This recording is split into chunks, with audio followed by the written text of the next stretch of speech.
ඔයාලා අනිත් අය වෙනුවෙන් කොච්චරනම් කැපකිරීම කරලා තියෙනවද? තමන්ගේ මුදල්, කාලය කොච්චරනම් වියදම් කරගෙන තියෙනවද? අනෙක් අතට ගත්තාම එයාලගේ වැඩ නිසා ඔයාලගේ හිත කොච්චරනම් රිදෙලා තියෙනවද? එයාලා නිසා ඔයා කොච්චරනම් අඬලා තියෙනවද? අන්තිමට මොකද ඔයාට හිතලා තියෙන්නේ? මම මෙච්චර කළා මොන්ට කිසිම ගුණයක් නැහැ. මං කොච්චර කරත් ඔච්චරයි. කිසිම වැඩක් නැහැ. මට තමා ගහ ගන්න ඕනේ. මගේ මෝඩකම. ඔයාට ওই විදිහට ජීවිතේ එකසරයක් හිතලා තියෙන්න පුළුවන්. නැත්තම් කවදා හරි එහෙම හිතෙන්නත් පුළුවන්. අන්තිමට මේ මිනිස්සු මොකක්ද ඔයාට කරන්නේ? මොලෙන් ආව උඩ තියපු ඔයාගේ ගුණ වර්ණනා කරපු ඔයාට පණ දෙන්න වගේ කතා කරපු මිනිස්සු අන්තිමට ආව සතේකටවත් ගණන් ගන්න නැතුව යනවා. ඔයාට බනිනවා. ඔයාගේ අගුණ කියනවා. ඔයාට මොකක්ද වෙන්නේ? අන්තිමට තමන්ගේ වැඩ ඔක්කොම අඩාල කරගෙන පැත්තකට වෙලා ඉන්නවා.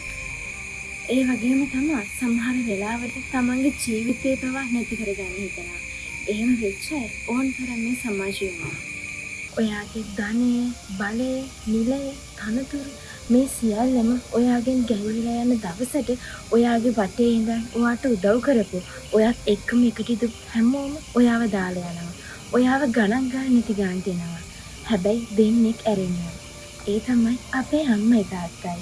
අපිට මොන ප්‍රශ්නේ ආවත් අන්තිමට කටත් ඇරන දුවේ පුතේ කියන ඉතුරු වෙන්නේ අම්මයි තාත්තයි විතරයි. තමන්ගේ නෑදෑයෝ සහෝදරයින් පවා තමන්ව සතේකටවත් ගණන් ගන්න නැතුව යනවා. සමහර විට තමන්ගේ දුකට සැපට දෙකේදීම ඉඳපු හොඳම යාළුවා නම් ඉදු. ඒ අය තමයි ආරක්ෂා කරගන්න ඕනේ, රැක ගන්න ඕනේ. අපි මිනිස්සුන්ට උදව් කරලා එයාලගෙන් ආයෙත් උපකාරයක් බලාපොරොත්තු වෙන නිසා තමයි අපි මේ මිනිස්සුන්ට මෙහෙමයි කරේ මුන්ට කොච්චර කරත් වැඩක් නැහැ ඒ වගේ දේවල් කියන්නේ. අපි උදව්වක් කරලා ආයෙත් කිසිවක් බලාපොරොත්තු වෙන්නේ නැතුව අඩුම තරමින් කුඩා ස්තුතියක්වත් බලාපොරොත්තු වෙන්නේ නැතුව ඉඳියනම් අපිට ඒ කිසිම ප්‍රශ්නයක් නැහැ. අපි ගොඩක් වෙලාවට අනුන්ගේ ප්‍රශ්න තමන්ගේ පිටට දාගෙන බොහෝ දුක් විඳිනවා. ඒකට මම පොඩි උදාහරණයක් කියලාම මේ කතාව ඉවර කරන්න. පාරේ ඉන්න හිඟන්නෙන් ගෙනහල්ල ඒ මනුස්සයාට කන්න බොන්න දීලා, යාන වාහන දීලා, ඉන්නවනම් ළඟ කෙනෙකුත් කසාද බඳලා දීලා, රැකියාවකුත් හොයලා දීලා සමාජයේ ඉහළටම ගිහින් තියන්න. අන්තිමට පොඩි වැරදීමක් කළා බලන්න ඒ මනුස්සයා ඔයාගේ පරම අතුල වෙන්න පුළුවන්. මිනිස්සුන්ගේ ස්වභාවය තමයි කරන හොඳට වැඩිය කරන නරක මතක තියාගන්න එක. ඒ නිසා මිනිස්සුන්ට උදව් කරද්දී අපිට කිසිම උදව්වක් බලාපොරොත්තු වෙන්න නැතුව ඉන්න පුළුවන් නම් ඔයා ශ්‍රේෂ්ඨ පුද්ගලයෙක්.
ඉසුරින් කිත් යසසින් පිරිහුණු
පුදන මේ ලෝකයමයි හිත ඔබට එරෙහි වී නැගිටින්නේ පූජා